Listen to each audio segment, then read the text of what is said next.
Blog Talk Radio.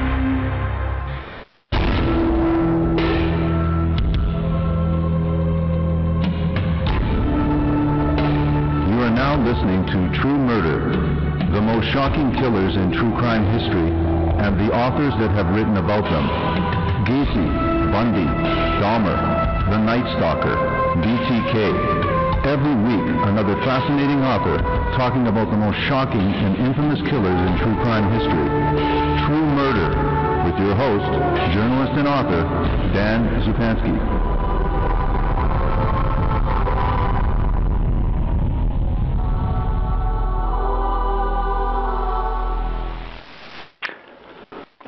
Dan Zupansky for the program True Murder, the most shocking killers in true crime history, and the authors that have written about them. In 1985, the Night Stalker held the city of Los Angeles, San Francisco, and the entire state of California in a grip of fear and panic unparalleled in the annals of crime history. Dressed in all black, the Night Stalker entered people's homes in the dead of night, raping, shooting, stabbing, beating, and robbing helpless victims, all the while pronouncing his allegiance to Satan, even drawing a pentagram on one of his victims' bodies. Two dedicated homicide detectives joined forces in the manhunt for a satanic serial killer. One detective had brought to justice the notorious Hillside Stranglers, and another who had early on connected the many crimes in the Los Angeles area to just one serial killer. 19 victims later, and the Night Stalker Richard Ramirez is captured by an angry mob after Ramirez's photo appears on every newspaper front page and every television broadcast everywhere in the U.S. and the world. My very special guest journalist and best-selling author Philip Carlo contacted Ramirez in prison after he was convicted and wound up extensively interviewing the notorious serial killer in order to write his true crime masterpiece, The Night Stalker, The Life and Crimes of Richard Ramirez. I want to welcome to the program Mr. Philip Carlo. We have Philip Carlo here right now. We're going to put him on. Customer in what I do, and then I, of course, get the person that's responsible for this masterpiece, yourself, to really explain the story behind this book, this incredible book. Well, Dan, let me first say thank you for your very kind words. They're much appreciated. Well, let me tell you that since it comes right from the heart, because I'm telling you, I've been reading a lot of these books in the last bunch of years. It's not the only thing I read, but some of these books are just, like your book is such a masterpiece. You draw people into the story so much by providing such incredible detail through the extensive research that you've done, that you suck people into the entire story. And it's an incredible story, The Night Stalker. Now, let's start off with some questions now. You have included in your 10th anniversary edition of your book exactly what the circumstances were surrounding your decision to write this story. Please tell us the turn of events which enabled you to have this opportunity to tell this incredible story. Well, to make a long story short, I had written a novel about abducted children who were being used in white slavery, child pornography, and whatnot. It was called Stolen Flower. As a result of that book, I became very embroiled in the issue of child sexual abuse. And this was 1986, way before the hue and cry about just how really bad it was had even begun. Right. And I learned that the depth and severity of how children were being abused played into, certainly, and to a degree, obviously, what they became as adults. And often, a severely abused child becomes an aggressive individual, and often when the depth of the abuse is so severe and hurtful that it becomes almost like being branded on the brain and the libido. So I was looking for a story that would indicate the arc of how an abused child could turn into a monster. I should say a severely abused child.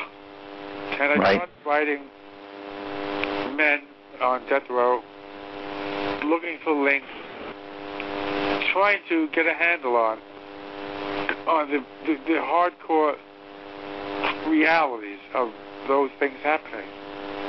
And I ultimately wrote Richard Ramirez at San Quentin's death row. He responded. I flew out to San Francisco and I met him at San Quentin, and I was very surprised by his demeanor. He was far more normal, and to a degree, almost too normal. Very polite, sharp, nothing like I expected. And he agreed to tell me the truth about his whole life. And I ended up spending 3 years, basically, working on that book, interviewing him, interviewing the police, victims, his mother, his brothers, his family, always looking for what links there were to what he became. And I'm saying this more as an author. My intention in the book was not to try to say A happens or B happens, so C happened, etc. Right. I told the story just the way it really happened. And the things that were in his childhood that might have contributed to what he became, I just wrote about and left it up to the reader to make up their mind. And I made it my business to stay right in the middle of the road, not condemning, not advocating, nor ever pontificating. And the book became, to a degree, a classic. Absolutely. I say this in all modesty because I never thought that would happen. I had no understanding, no expectation about how that book would be received, etc. And now it's in its 24th printing. And of all the true crime books ever written, number one is Truman Capote's In Cold Blood. Right. And number two is The Night Stalker. Really? Wow. I knew it was up there. I thought, yeah, well, it's one of the classics, including the Manson murders by Bela Lugosi. Yeah, I know, it was a very popular book. But the Night Stalker pulled ahead of that, and I think it's because of the severity of what he did, and the fact that he did it himself. Charlie Manson didn't kill anybody. That's right. He was basically a puppet master. Mm-hmm. He was a pimp. And he used the power over women and his manipulation over them to do his bidding, rather than turn them out in the street as a normal pimp does. And so, to a degree, the fact that he wasn't, for want of a better way to put it, hands-on, lessened the intensity and the severity of the drama inherent in the Night Stalker case, in the Nightstalker Crimes. Dan, we're talking about an individual who's coming into people's windows between 12 o'clock and 4 o'clock in the morning, knowing that then people are in their deepest sleep, and always wearing black hat, black shoes, black socks, so he could blend in with shadows So if he stood in the dark 10 feet away from you, you didn't see him. And that's when it takes on a whole new complexion. Absolutely. He was like a predatory cat, a large black panther that learned how to stand and walk about on 2 feet. Now, Phil, let's go back to the beginning a little bit, to this incredible story. And who was Richard Ramirez? What was his early life like? His childhood growing up? What were his parents really like? Where did he grow up? And after that, we can talk about Richard's cousin and the profound influence he had on Richard at age 11. But let's first go back to the beginning a little bit. What were Richard Ramirez? You talk about that you wanted to research the background of these people to see how it related, not to say cause and effect, but at least to see how it was related, how dysfunctional and what its contribution was to the end result of Richard Ramirez. Right. Tell us about Richard Ramirez, please. Richard was born to hard-working lower middle class people. He was the youngest of 5 children, brought up in a reasonably good neighborhood in El Paso, Texas. His father was a policeman in Juarez, Mexico. And the family migrated to El Paso and had 5 children. Well, there were 5 children. It seems that they were hyper-religious, went to church every Sunday, and they were good, God-fearing, very honest people. Right. And the only thing abnormal about the father, as such, was the fact that he had a very bad temper. So bad, when he got angry, he would break things to pieces. He'd bang his head against the wall until he bled. And he had 4 sons. And when they were bad, he beat them. And he beat them severely. Not out of any particular sadism or malice. He was doing what had been done to him. Right. He believed in corporal punishment. He used it on a regular basis. Richard, being the youngest, often saw his father beating up on his brothers. And if his father's wrath turned on him, he'd run out of the house. When he was about 9, 10 years old, he started sleeping in a cemetery a block away from the house. And he told me that he found peace and solace in the cemetery. Already there's like something is turning inside him in the wrong direction. Right. Most boys that age would be frightened to go to the cemetery at night. Sure. He wasn't. So ultimately, it was this scenario. His mom and dad went to work every day. He was alone a lot. One of his oldest brothers brought home a teacher who was supposed to be tutoring him, and he turned out to be a pedophile. And he sexually abused Richard's oldest brother. And Richard's older brother told me this. And he was not really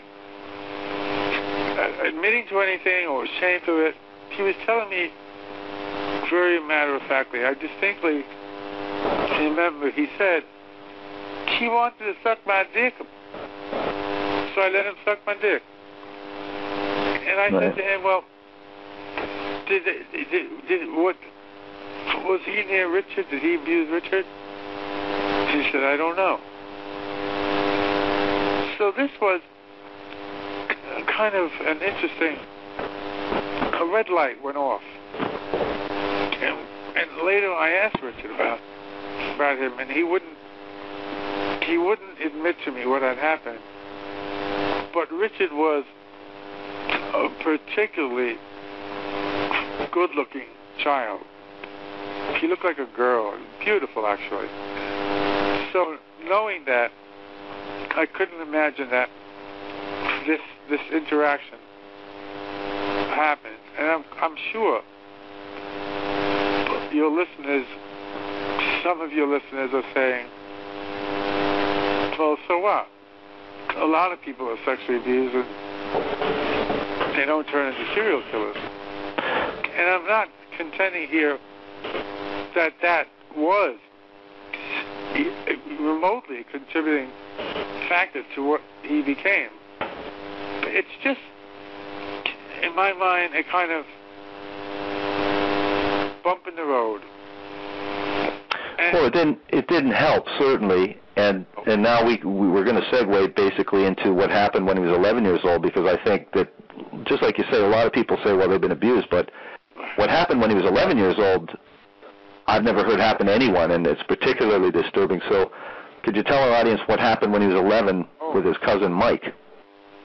Well, first off, I have to prefix what I'm going to say with the fact that I know it is absolutely true, and Richard did not initially tell me about this. The other family members did.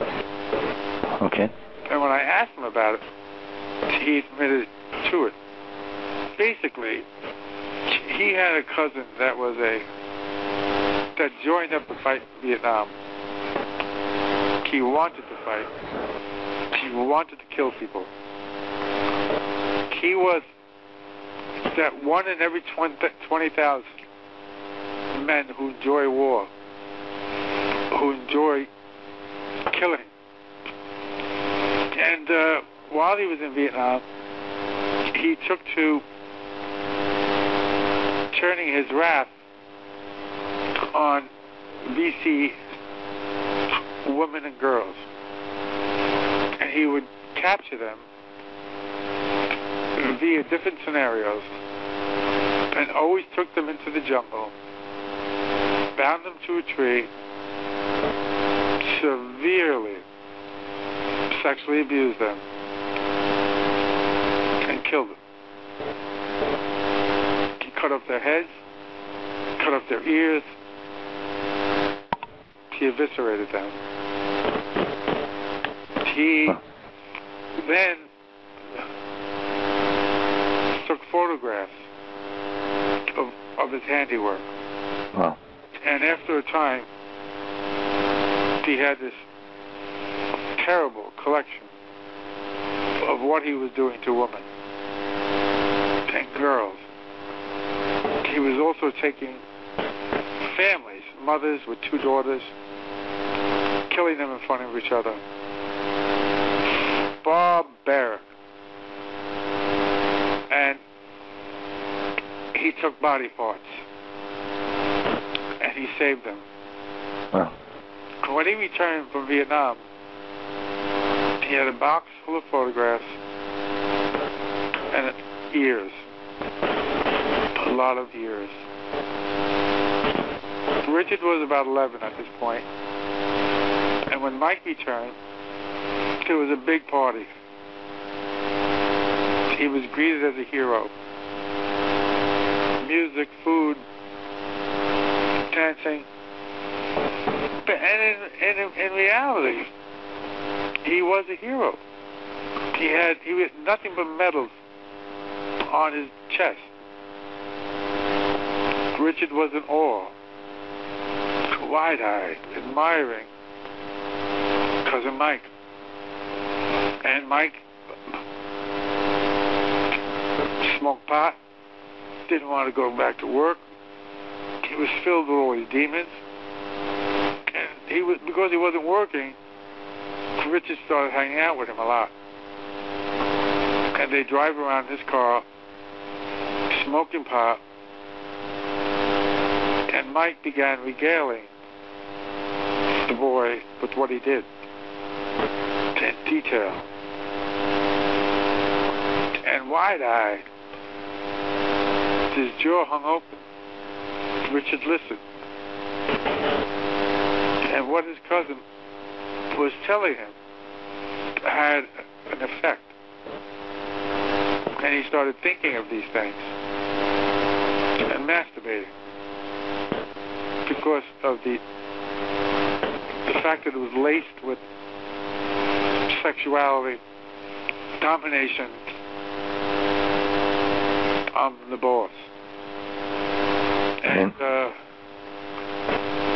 Mike showed Richard the pictures, and that had a very, very bad effect on Richard. He seemed perfectly normal, but there were suddenly demons, very, very unhealthy images in his head. And then Mike started taking Richard hunting at night in the desert surrounding El Paso. And he taught the boy how to kill, how to be invisible, how to wear black and blend into the darkness. He taught the boy where to put a bullet for the maximum effect right above the ear. He taught the boy something called a stab slash wound, which essentially is driving the blade of a knife into the side of the neck and pulling it across to the other side, thus not only cutting the throat, but to cut it with arteries. Always lethal. And little by little, something terrible was evolving inside of Richard. And he began doing burglaries. At what age, Phil? Oh, what I just described went from about 11 to 12 and a half, 13, and then the burglaries began. Oh, early. There it is. And the burglaries were very interesting because essentially he was almost going to a school to learn how to quietly get inside and outside of people's homes while they're sleeping, and through practice and repetition he became a very good cat burglar, which later on played largely into what he became, and why he was so damn good at it. So now he's about 14, and he's in Mike's house one day, and Mike had two boys there, two sons, 4 and 6. He was married to a woman named Jessie, a particularly attractive redhead. Jessie came home carrying packages about 4 in the afternoon. And as soon as she walked in the door, she started berating Mike for not working, for not getting a job, stop smoking pot, when the hell are you going to go to work, etc. Now, in reality, Mike should have more than likely been in a psychiatric home. Right. But he wasn't. And he said to her, "You don't shut up, I'll kill you." And she got, oh yeah? Mr. Big Shot, you're going to kill me? She's so tough. And he quietly got up. Richard is sitting there. Went to the refrigerator, opened the freezer, and took out a .38. Smith & Wesson. He kept the gun in there because he liked to keep it cool, he told Richard. He walked 2 steps to his wife and shot her square in the forehead. A finger of blood squirted from the wound, but she went down. She was dead before she hit the ground. And there she lied, with blood squirting out of her head. Incredible. And this is what Richard saw. And Sure. it gets worse. Because Mike said, look, Richie, go. Don't tell anybody that you saw this. You never saw this. And Richard left dumbfounded. And he walked home dumbfounded. And he never told anybody, just like Mike told him. And until I got involved, many years later, his family didn't even know he was there that day. Mike called the police. He was arrested, sent to a psychiatric hospital in Texas, stayed there 4 years, and he was released.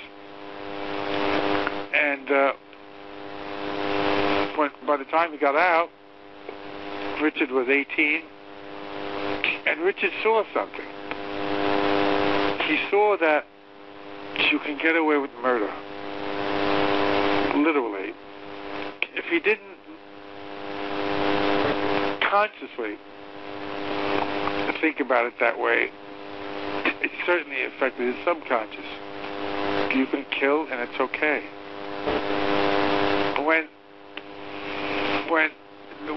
When I found all this out, Richard told me about that day. I said to him, "What was it like for you? What did you see?" And he said, he saw it all in slow motion, and that he'll never forget the smell of her blood. Well, Dan, I can only say this planted a seed in Richard that grew into the Night Stalker ultimately. And about 18, 19, he got fed up with Texas, fed up with El Paso. Mike became a junkie, and they drifted apart. Richard got on a Greyhound bus, and he went to Los Angeles. He told me, looking for my pot of gold, but I found a pot of blood. And that was the beginning of one of the most horrific serial killer cases in American history.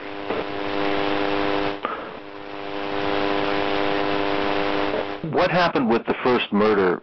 We won't go through all of them, but what happened with the first murder? When did he turn suddenly from burglar to rapist to killer? Tell us about the Night Stalker's first strike. What was his M.O. and what was his signature? What unique things characterized his behavior during the commission of his crimes? Well, Dan, that's a very good question. And it's a rather complicated answer because the first murder that he was charged with, the killing of an 82-year-old woman named Jenny Venka in Los Angeles, was not the first murder he committed. Richard was convicted of 14 murders, but I know for a fact he killed over 40 people. When he was in El Paso, he came into a home one day, and he thought it was empty, but somebody was sleeping. They got into a tussle. That person was dead. And he didn't feel any remorse or guilt. He felt instead powerful, omnipotent. Can I curse? Sure. Fuck with me and you're dead. resonated in his head. I control who lives and who dies. And he started carrying a gun. And whenever he was confronted, it was a very simple answer: kill the person. And he killed and killed and killed. In El Paso and in every state between El Paso and Los Angeles, she killed people. And the whole thing with rape. What happened with Mike? Those photographs. He was a full-blown sexual degenerate, sexual sadist, obsessed with sex. He, in his cell, cellmates and guards told me he would masturbate constantly. I know this is like weird, and I don't particularly enjoy saying it. I don't particularly think it means anything one way or another, but this is what the creature is.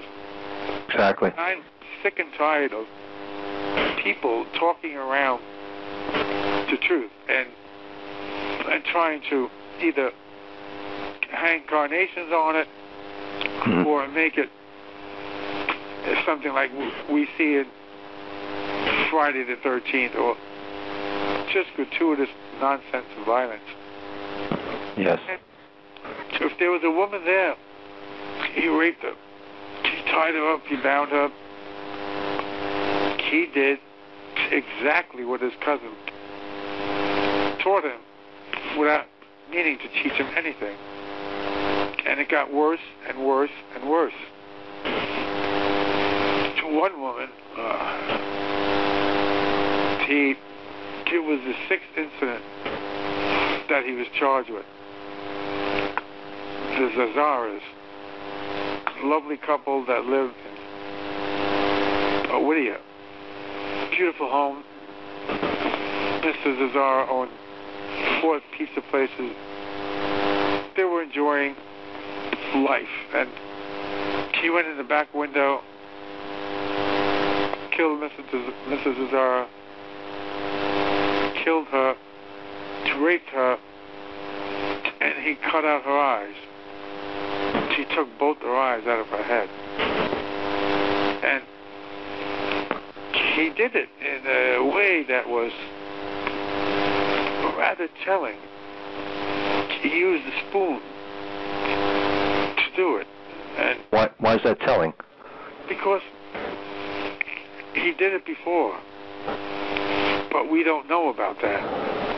He didn't tell me about it. But it showed a certain amount of expertise. And later, when we talked about that, he said that if you take the eyes of someone, you have their soul. That, I think, was in the back of his head. But I said, what happened to that woman's eyes? And he wouldn't tell me. But I later found out that he mailed the eyes to his father. I don't know what Sigmund Freud would make of that. But he'd be baffled. And I don't know what to make of it. Certainly, but it happened. And it was very unusual. Now, Phil, there were victims that were killed and others that were spared. Right. What did those surviving victims say was the reason they felt that their lives were spared? Well, the truth of the matter is, the people, the woman that acquiesced to his demands, right, were brutally raped, sodomized in every way imaginable, but weren't killed. It's the woman that resisted him, screamed and yelled and cursed at him. He not only killed, but he brutalized him. Right. One woman in Monterey Park, she was fighting him. He's walking up the block, walking in shadows. It's 1 o'clock in the morning, and he sees this home. It's only a ranch-style type home. You know, and a woman is falling asleep on a couch while watching television. How many times has that happened to you, to the people listening? Right. And so, this is one of the reasons that makes his crime so disconcerting. He sees her. He boldly walks across the yard, tries the front window. It opens. He steps in, attacks the woman. She puts up a fight for a brief moment, and he beat her down, and he kept beating her until she was dead. And he kicked her in the face so hard that it kept a permanent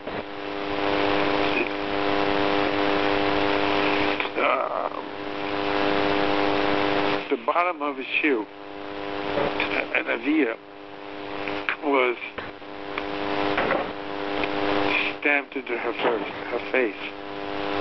And hours later, that morning actually, when the police came, that the bottom of that sole imprint was on her face. I'm saying this just to give listeners an idea of the terrible depth and severity of what was going on, what he did. And it's very bad. Yet, I'm sitting with him on death row, and you wouldn't know it. You just wouldn't know it. And in a way, these two aspects, the severe violence and the depravity, versus this polite man sitting in front of me, asking me polite questions, and thinking something's wrong here. And then when I started looking at it closer and closer, I realized that when I say it, I don't mean only Richard. I mean the mold that he came from. Right. From Jack the Ripper to Ted Bundy, John Wayne Gacy, Jeffrey Dahmer, the Boston Strangler. They all have one thing in common. When you look at them, you never know what's inside of them. They seem like the nice guy next door. And this dichotomy is, I think, to a degree, what draws me to wanting to write about these individuals, because there's an ongoing pathology of murder that is done in such a way where it's extremely well thought out and planned. They're like jungle creatures that are at the top of the food chain. Right. And they're killers. They're predators. But you don't know it. You look and you don't see anything. And that's, it's like a person that gets angry, gets into a fight, an argument over something, and loses their temper for a minute and kills somebody. That's one thing. But some thinking about it and planning it and going out, but having to do it so badly that it's like food to a starving man, water to someone dying of thirst. That's what a serial killer really he is. And anyone that says anything else is ill-informed or lying. Yeah, they're a rare breed, the psychopathic killer, but they're out there, and they're very charming. I wanted to ask you, one of the things that the victims, in your book you talk about, that Ramirez forced his victims to pledge allegiance to Satan. And he did draw a pentagram on one of the victims' bodies, as I mentioned in the introduction, and drew a pentagram at one of the crime scenes, or more than one of the crime scenes. So pentagram and Satanism, his hat with the AC/DC logo was found. Right. Maybe you could just tell us a little bit about the Satanic Element that was involved with Richard Ramirez on these crimes. Absolutely. Well, the truth of the matter is, his mother was hyper-religious, and which is the boy, dragged into church every Sunday. So he was very exposed to the Catholic Church, the Mass, the candles, the Latin, the communication, all those elements. And after the incident with Mike, and he began thinking sadistic thoughts involving sex, sexuality, and rape and woman, he realized that Jesus Christ was not for him. Though he was religious, he did believe in God. He did believe in Jesus. And when he turned away from the preaching of Jesus, he was looking at something else. He was looking at the opposite pole. He was looking at Satan. And because he believed wholeheartedly in Christ, as it were, he believed in Satan. And ultimately he embraced Satan. And with that, any semblance of morality he still had went out the window. And he started reading up on Satan. He went to San Francisco from El Paso to meet with Anton LaVey, who was the head of the Church of Satan. Right. And the dictate essentially was, do what thou wilt is the whole of the law. And with that, he was guiltless. He believed that whatever bad he did would please Satan. He believed for real that ultimately he would be at the table of Satan and have a place of honor. And he not only embraced this, but he lived it. As an example, one day when I was interviewing him, he sneezed. And I said, God bless you. Don't say that. Don't say. Satan bless you. I said, okay, Richard. Satan bless you. But on the more serious side, he started leaving pentagrams at crime scenes in blood on the wall and carved into the bodies of some victims. And he did this because he was telling the world, I am of Satan. I love evil. What is the reverse of evil? It's live. And like this, he lived, and he then was unstoppable. He believed he had the power of the devil behind him. And you can't, some people said, well, he just made that up as some kind of gimmick during his trial. But that's not true. He really does believe in Satan, and it came about the way I just described it. Right. Essentially. He's the ultimate outsider, so he thinks Satan, if he doesn't have any affinity with God or Christ, he's the ultimate outsider, picking Satan. Exactly. Now, in this manhunt that is going on to try to find the Night Stalker, we do have, that enter into your story, two very, very strong characters and very important to you being able to tell the story, and very important central figures in this, and that a couple of homicide detectives named Gil Carrillo and Frank Salerno. And Salerno, like you mentioned in your book, his fame comes from being involved with the Hillside Stranglers. Tell us a little bit about Frank Salerno and Gil Carrillo and their role in this manhunt. Well, you described that, Dan, very accurately. Gil Carrillo and Frank Salerno were the guys that headed the Night Stalker task force.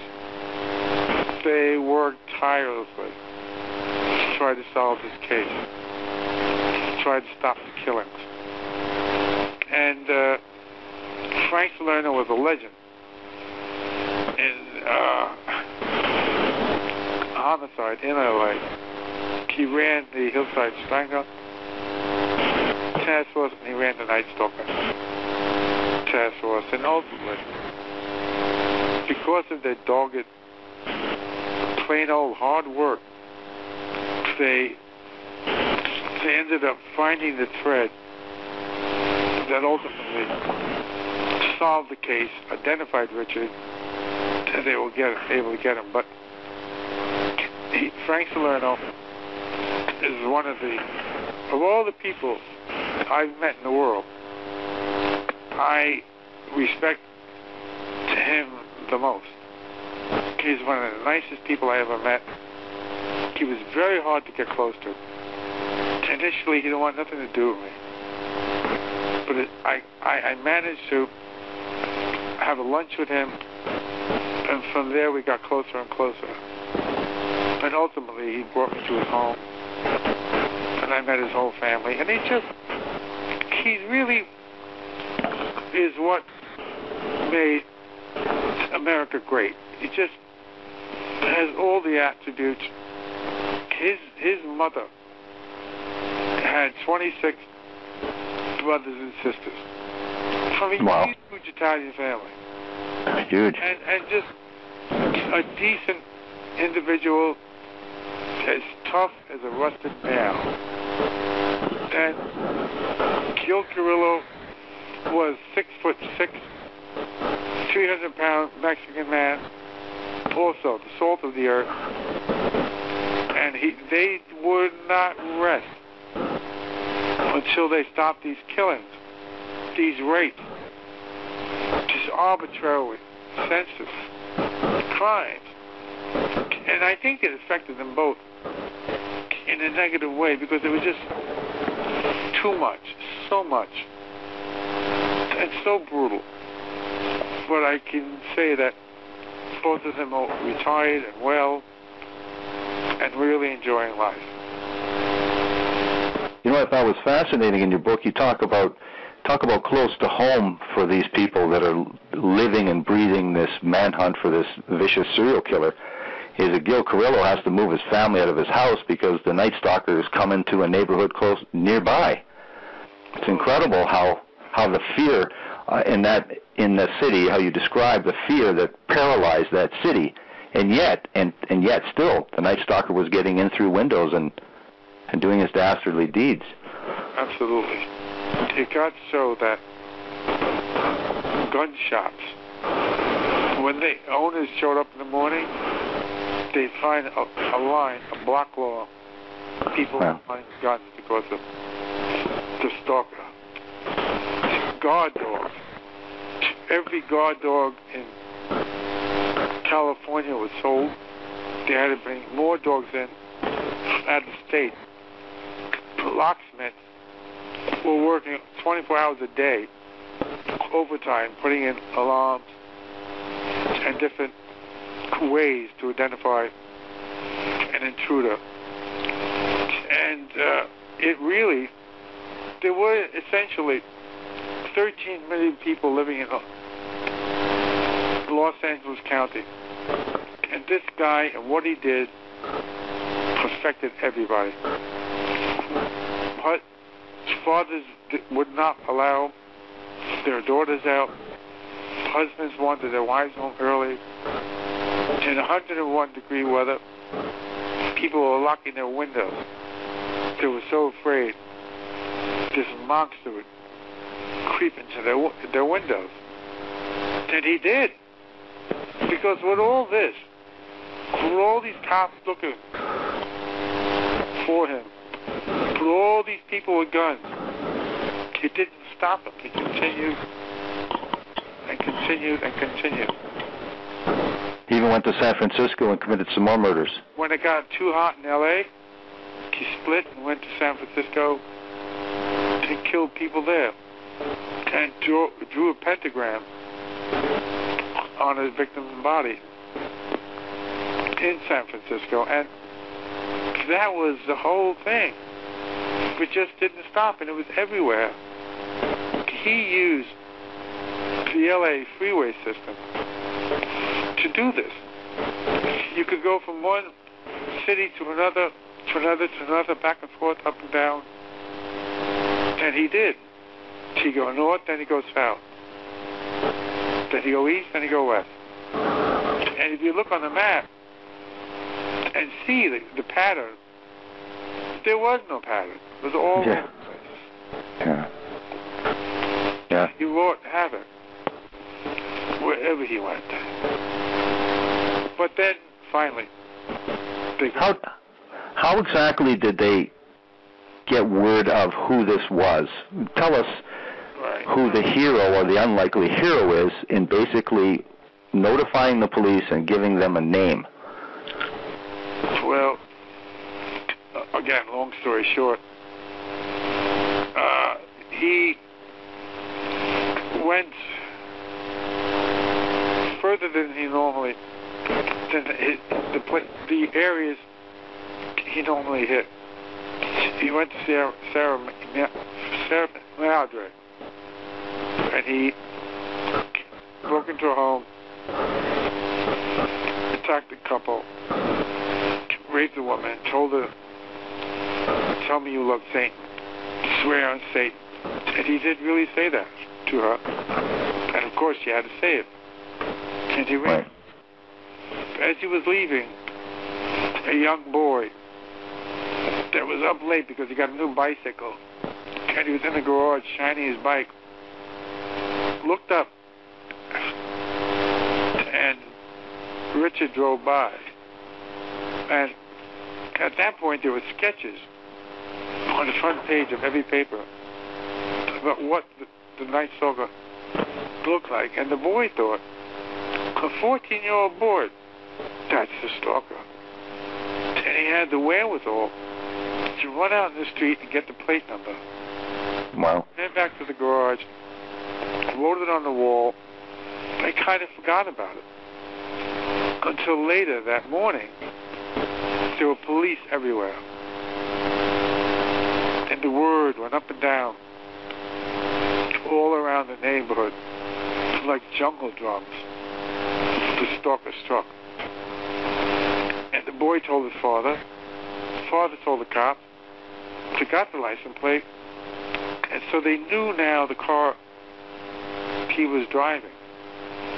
When he left that city that night, she drove back to L.A. proper, left the car in a parking lot. It was a very hot night. And after the crime, he was very sweating, and he had gloves on. He always had gloves on. And that was one of the reasons why his reign of terror lasted so long. But he took off the gloves because of the heat, and as he's driving away, he's on the freeway. He adjusted the rearview mirror, and he left one fingerprint on the far side of the mirror. Got to the parking lot, took the gloves carefully, wiped down everything, but he didn't wipe the back of the mirror. Later that day, well, actually, the next day, cops everywhere were looking for that car. It was an orange Toyota. The car was spotted in the parking lot. They took it to a police lab, basically, and they looked all day and all night. They found nothing. When they were just about ready to give up, a female lab technician turned that mirror around, dusted it, and lo and behold, there was a print. Well, they took that print and they put it in a new system, a computer, and only 10,000 prints had been inputted so far out of many millions of prints on file throughout LA County. But somehow, perhaps Satan turned his back on Richard. One of those 10,000 prints was Richard Ramirez. Then bang, it popped right up. They had a name, and they had a face, and soon that photograph was a mugshot from a car burglary incident that had happened 2 years earlier. It was everywhere. And it didn't take long for the stalker to be ID'd in the street, and he was nearly beaten to death by the citizens of Hubbard Street. How's this for irony? It was the cops that saved Richard's life. Yeah. They were going to kill him. Sure. Everybody was incensed. And all that anger, all that pent-up anger poured out of them. And they were stomping him and beating him and hitting him. Another minute, he would have been beaten into the ground. Dead. But the cops pulled up, saved him. And that ended the terror. But a whole new saga began. And it even becomes more bizarre. It really does. Phil, we're going to have to wrap up now. It's been a short hour. I want to thank you very much, and I want to implore people, go out, find it, Philip Carlo, the Night Stalker on Pinnacle. It's been very good talking to you this evening. I want to thank you very much for your generous output of time to be able to do this interview. I want you to have a great night, and thank you for a great interview, Phil. Thank you. Be well. Take care. Good night. You listen to the program True Murder, pardon me. The most shocking killers in true crime history, and the authors have written about them. Good night.